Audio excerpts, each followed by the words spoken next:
존경하고 사랑하는 우리 구독자 여러분 반갑습니다. 여러분의 천만 라디오 청자입니다.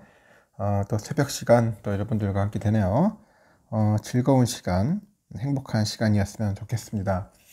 하루 시작하면서 또 여러분들의 그 댓글도 보면서 잠시 또 제가 기분 전환도 하는 것 같아요. 여러분들이 많이 응원해 줘야지 천회장이 힘을 내고 더 으쌰으쌰 하면서 끈기를 갖고 하루도 안 빠지고 하는 거 아니겠습니까? 하여튼 최대한 달려보도록 할게요. 저도 참 독한 놈이지만은 저와 같이 따라해 주는 분들도 더 독한 사람들이야. 아주 찐 독사들이야, 찐 독사들. 아주 끝장냅시다. 그 각오로 가는 겁니다. 네가 이기나 내가 이기나 한번 해보자는 그런 것 같아요. 하여튼 여러분들 참 대단하고 훌륭하신 분들이에요. 요즘은 이런 게 있더라고. 느낌이 좀 쎄하다면은 그 촉을 믿으라 합니다. 촉. 여러분 어떻습니까? 여러분 촉을 믿습니까? 촉? 그 촉을 믿어라. 안 좋은 느낌은 100% 적중하더라. 아주 재미있는 이야기가 있더라고요. 고대 미술 전문가들도 어떤 골동품이 진품인지는 오랫동안 오랫동안 살펴봐야겠죠. 살펴봐야 알겠지만은 이 가짜인 것은 5분 만에 알아냅니다. 5분 만에 알아내더라. 신기해요. 진품인 것은 오랫동안 살펴봐야 하는데 가짜는 5분 만에 알아낸다는 거예요. 부부관계 전문가들도 그래요. 어떤 부부들이 오래 함께 살지 긴 시간 상대만 봐야 알겠지만은 이혼할 부부들은 딱 15분 만에 알아챕니다. 15분 만에 알아낸다. 알아낸다. 인간의 뇌는요, 생존을 우선시하기 때문에 위험이 없는 좋은 것보다는 위험이 높은 안 좋은 것에 더 빠르고 정확하게 반응하기 때문이랍니다. 위험이 없는 좋은 것보다는 위험이 높은 안 좋은 것에 더 빠르게 정확하게 반응한다.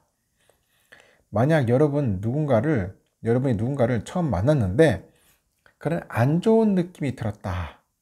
안 좋은 느낌이 들었다면 그 느낌은 맞을 가능성이 높다는 거지. 맞을 가능성이 높다.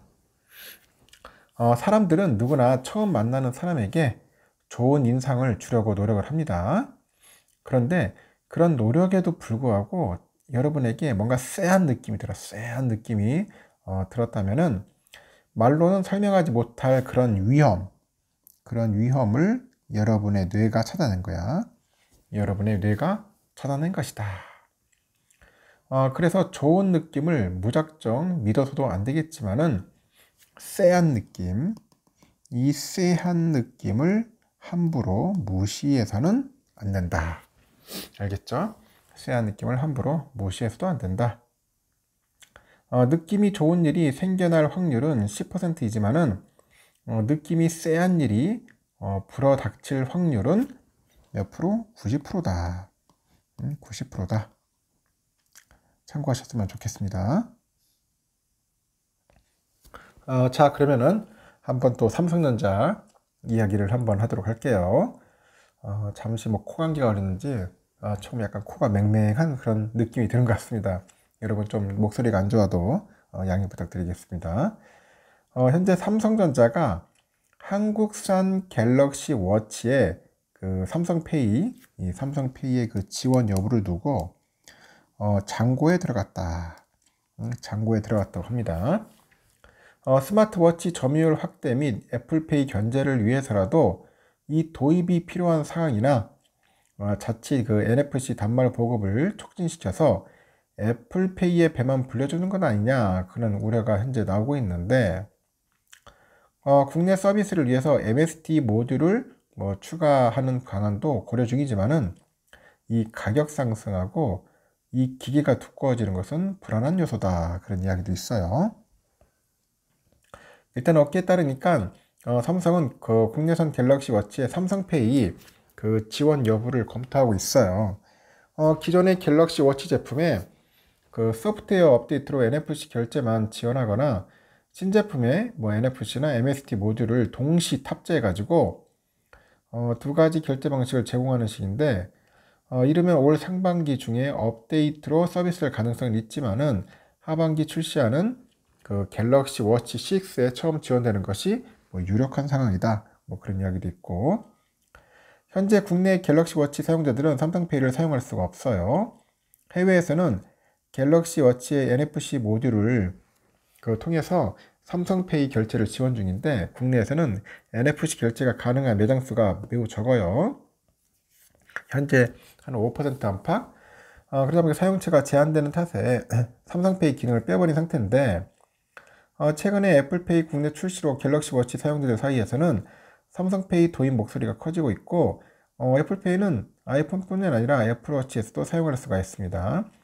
하지만 국내산 갤럭시 워치에 삼성페이를 도입하면 오히려 악재로 작용할 수 있다는 분석도 있대. 악재. 이 간편결제 업계 관계자가 갤럭시 워치 NFC 기반의 삼성페이가 지원되면은 국내 NFC 결제 단말 보고 속도는 지금보다 빨라질 것이다. 오히려 애플페이 사용처를 넓히는 효과가 생겨서 결국은 경쟁사를 밀어주는 꼴이 된다. 뭐 그렇게 보는 것 같습니다. 이에 따라서 충분히 NFC 단말기가 보급돼 인프라가 갖춰지면은 그때 삼성이 뛰어들 수 있다는 시각이 있는데, 전자업계 관계자도 애플페이 국내 출시로 NFC 단말기 보급 속도 생각보다 빨리 이루어지고 있다고 하죠. 그래 삼성은 급하게 시장에 뛰어들기보다는 결제 단말기가 충분히 갖춰진 후에 상황을 고려해 가지고 조치를 취할 것으로 보고 있어요. 아예 그런 신제품에다 그런 MST 모듈을 탑재해서 스마트폰처럼 NFC하고 MST 두 가지 결제 방식을 지원할 것이라는 주장도 있는데, 이 MST는 카드의 그 마그네팅을 통해 가지고 정보를 전송해서 결제하는 방식입니다. 삼성페이의 독자 기술이죠. 다만 갤럭시 워치에 MST를 탑재하면 원가 상승으로 인해서 추고가가 인상이 돼요. 그리고 두꺼워진 그 두께 등을 감안해야겠지. 그 MST는 인식 범위가 짧아가지고 워치를 벗어가지고 결제해야 하는 치명적인 뭐 단점도 있어요. 삼성은 2016년 MST 모듈을 탑재한 갤럭시 기어 S3를 출시했는데, 이듬해부터는 모든 워치에 MST를 제외했어요. 더 얇고 가볍게 만들어가지고 가격도 낮추기 위한 조치인데, 일각에서는 삼성이 그 스마트워치 시장 점유율 확대를 위해서라도 삼성페이 도입을 앞당겨야 한다, 그렇게 주장을 하는 것 같습니다. 시장조사 업체에 보니까 지난해 4분기 글로벌 스마트워치 시장에서 삼성의 점유율은 8%입니다. 전년 대비 2%포인트 하락을 했어요. 반면에 애플은 전년 대비 5%포인트 증가한 43%를 기록을 했죠. 인도의 노이즈하고 중국의 화웨이 업체들이 치고 올라오고 있어요. 애플이 또 압도적인 점유율로 앞서가는 상황에서 최소한의 그런 소비자 이탈을 막기 위해서라도 갤럭시 워치에 삼성페이를 도입해야 한다, 그런 이야기입니다. 이 같은 추세라면은 올해 1분기 노이즈의 점유율을 따라잡힐 수도 있다, 그렇게 언급을 하는 것 같습니다. 한번 잘 판단해가지고 삼성전자가 잘 대응을 했으면 좋겠습니다. 그 쉬운 문제는 아닌 것 같아요, 보니까. 현재 기술 난도가 높아가지고 그동안 TSMC하고 삼성전자의 그 전유물이었던 10나노죠. 그 10나노 그 미만의 그 파운드리 공정에서 미국의 인텔과 일본의 반도체 인하권 라피더스가 출사표를 냈는데, 이 선단 공정을 둘러싼 각국의 기술 경쟁이 뜨겁다. 현재 그 미국의 대중국 제재에도 중국의 반도체 업체의 저력도 쉽게 꺾이지 않을 것이라는 분석도 있어요. 현재 국내 기업들은 미중 간 그 패권 경쟁이 반도체 업계의 기술 경쟁을 격화시킬 것으로 보고 있는데, 최근에 대만 TSMC하고 삼성전자가 주도하는 반도체 초미세 공정 경쟁에 일본과 그 미국 기업도 가세하면서 글로벌 반도체 기업들의 진검승부가 이어지고 있는 단적인 예입니다. 현재 파운드리 업계 1, 2위인 TSMC하고 삼성의 경쟁은 최근 3나노에 이어서 2나노 공정으로 전장을 넓혔는데, 삼성은 지난해 6월에 3나노 공정 양산을 시작했고, 같은 해 12월에 TSMC도 3나노 양산을 시작하면서 추격에 나섰습니다. 삼성전자가 첨단 공정에 TSMC를 역전한 것은 이번이 최초예요. 양사가 25년까지는 2나노 양산을 목표로 설정을 했습니다. TSMC는 대만 신주에 약 80조 원 투자해가지고 총 4개의 2나노 공정 팩 건설에 나섰습니다. 또 엔비디아하고 시놉시스, ASML, 하여튼 웨이퍼에다 그 회로 패턴을 새기는 그 리소그래피 분야에서 협력을 강화하는 2나노 공정 대비에 분주하고 있어요. 지금 보니까 27년에는 1.4나노 공정 도입을 공식화하면서 자신감을 드러낸 우리 삼성전자가 TSMC를 따라잡기 위한 비장의 무기로 쉘퍼스트 전략을 세웠습니다. 쉘퍼스트. 이 파운드리에 필수적인 그런 클린룸을 먼저 조성을 해요. 그래가지고 주문이 들어오면은 뭔가 즉각적으로 대응할 수 있도록 하는 선제적인 투자 전략인데, 삼성전자는 그 평택뿐 아니라 현재 건설 중인 미국의 테일러 공장에 이 라인을 쉘퍼스트에 맞춰가지고 투자할 방침이라고 합니다. 미국과 일본 기업들의 출사표도 이어지고 있고, 지난해 11월 그 차세대 로직 반도체 국산화 양산을 목표로 해가지고 현재 야심차게 출범한 일본의 반도체 기업 라피더스가 27년까지 2나노 이하 제품의 국산을 목표로 하고 있어요. 이렇게 글로벌 시장을 호령하는 반도체 제왕 인텔도 21년 파운드리 사업 젠출을 발표한 후에 3나노, 2나노, 1.8나노 이렇게 제품을 양산하겠다고 선언을 했어요. 25년에는 1.8나노. 전문가들은 국내 기업들이 이렇게 초격차 기술로 글로벌 초미세 공정 경쟁을 돌파해야 한다고 제안을 했는데, 현재 보니까 삼성은 이 파운드리 영역에서 대형사들하고 뭐 사업의 영역과 중첩이 되고 뭐 디자인 유출이 우려, 최종재 시장 경합 등을 이유로 캐파가 적은 물량을 많이 수주하면서 수율 안정화와 경제성 확보에 애를 먹었다.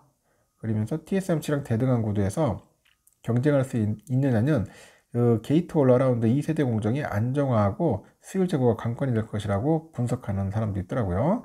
이 삼성은 앞서서 3나노 공정에 세계 최초로 GAA 그 신기술을 적용을 해가지고 TSMC보다는 한 6개월 정도 앞서가지고 양산에 성공을 해요. TSMC는 2나노 양산부터는 GAA 공정을 채택할 예정이라고 합니다. 미국의 강도 높은 제재에도 불구하고 중국 반도체 기업들의 존재감도 여전할 것이다. 그런 분석도 있는데, 이 글로벌 파운드리 상위 10개 기업 중 이 3개가 중국 기업이에요. 그 SMIC, 화홍반도체, 넥스트칩 등 이들 기업의 합산 점유율이 10%를 넘습니다. 그래서 성균관대 그 교수가 그러는데, 미국의 대중국 반도체 수출 규제에도 레거시 반도체 때문에 중국의 반도체 굴기가 쉽게 꺾이지는 않을 것 같다. 이 초미세 공정에 비해서 수익성은 낮지만 레거시 반도체는 전자제품의 그 80%와 군수품으로 쓰인다고 하죠. 그래서 SMIC 등 중국 파운드리 기업이 지금 당장은 수세에 몰려가지고 미세 공정 투자를 못하더라도 이 레거시 공정에 집중하면은 향후 파운드리 시장 주도권을 확보하는데 발판을 마련할 수 있을 것 같다고 얘기를 합니다. 한편 SMIC는 지난해 매출이 전년 대비 33.6% 늘어나가지고 72억 7천만 달러 집계됐고, 같은 기간 순이익은 17억 달러에서 18억 2천만 달러로 한 7.1% 증가했어요. 미국의 제재에도 불구하고요, 매출 순이익 모두 사상 최고치를 세웠다. 그렇게 보시면 될 것 같습니다. 아주 또 흥미로운 이야기입니다. 그 현대자동차하고 기아가 올 1분기 각각 전년 대비 두 자릿수 판매 성장을 달성을 했더라고요. 연간 목표 달성을 위한 주춧돌을 놨는데, 이 상대적으로 비싼 차를 더 많이 판매한 덕분에 영업이익도 이제 급증을 했다는 것 같아요. 현대차가 사상 처음으로 국내 상장사 분기 영업이익 1위에 오를 것으로 증권업계는 전망한다.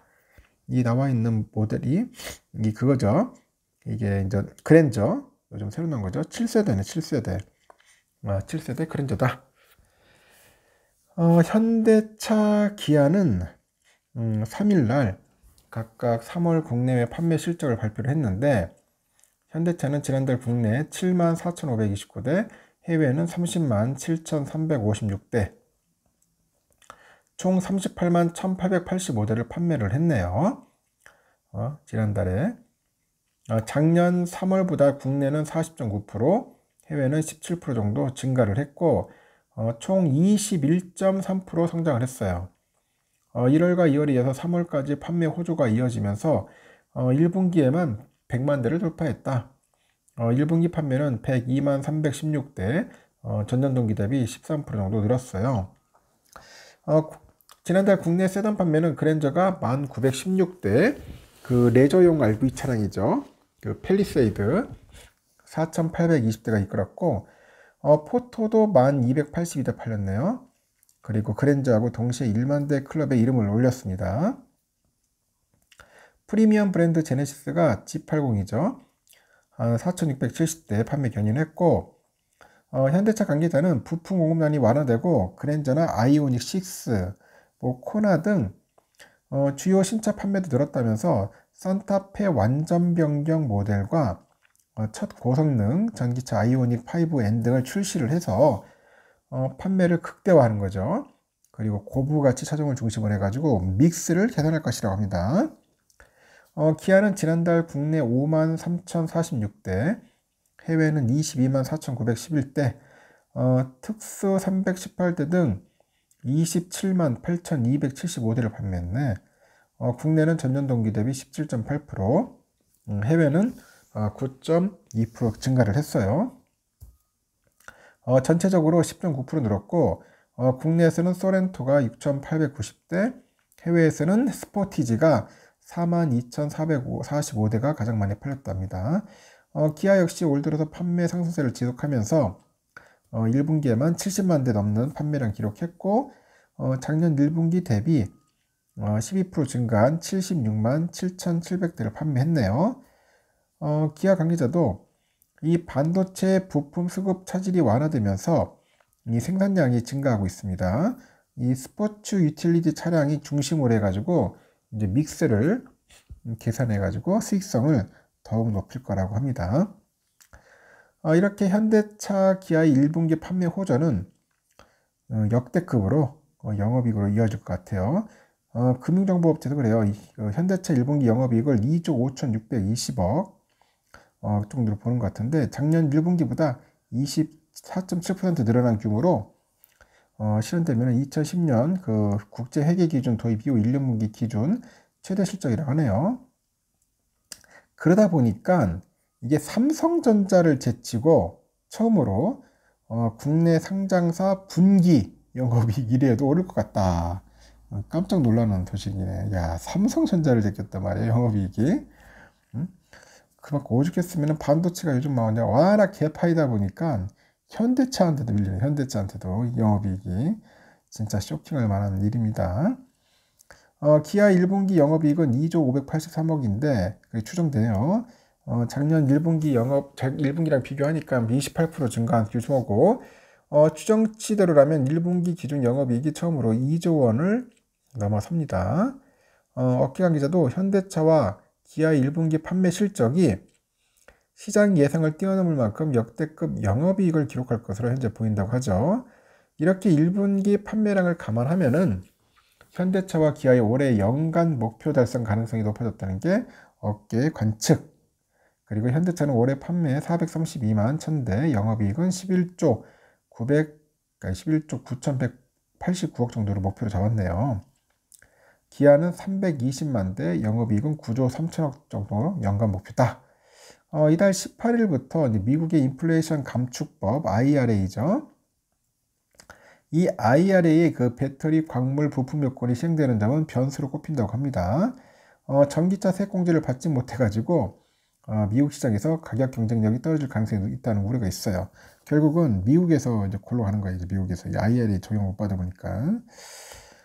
현대차 기아는 기존의 엘레바마나 조지아 공종에 전기차 추가 생산 시기를 앞당기는 한편 북미 최종 조립 요건이 필요 없는 리스 등 그런 산업용 전기차 판매를 늘리겠다는 계획인데 한 발 좀 늦은 것 같아요. 이런 면에서 노조하고도 뭔가 좀 안 받는 것 같습니다. 하여튼 잘 팔긴 팔아가지고 영업이익은 요번에 삼성전자를 제낄 것 같다. 뭐 그거는 잘한 것 같습니다. 그냥 해봐. 근데 이게 일시적이 되면 안 되겠지만 꾸준히 되겠죠. 앞으로는 또 어떻게 될지 한번 궁금해집니다. 하여튼 뭐 현기차 관심 있는 분들도 있고 해가지고 제가 한번 같이 덧붙였는데 우리 삼성전자가 그만큼 바닥을 쳤다는 거야. 아주 충격적인 쇼킹이지, 쇼킹. 쇼킹이에요, 실적이. 이제 바닥 쳤다는 겁니다. 이제 바닥 치고 올라가기를 한번 바라보겠습니다. 일단 여기까지 할게요. 여러분 좋은 하루 보내시고 오늘도 신나는 일들이 가득했으면 좋겠습니다.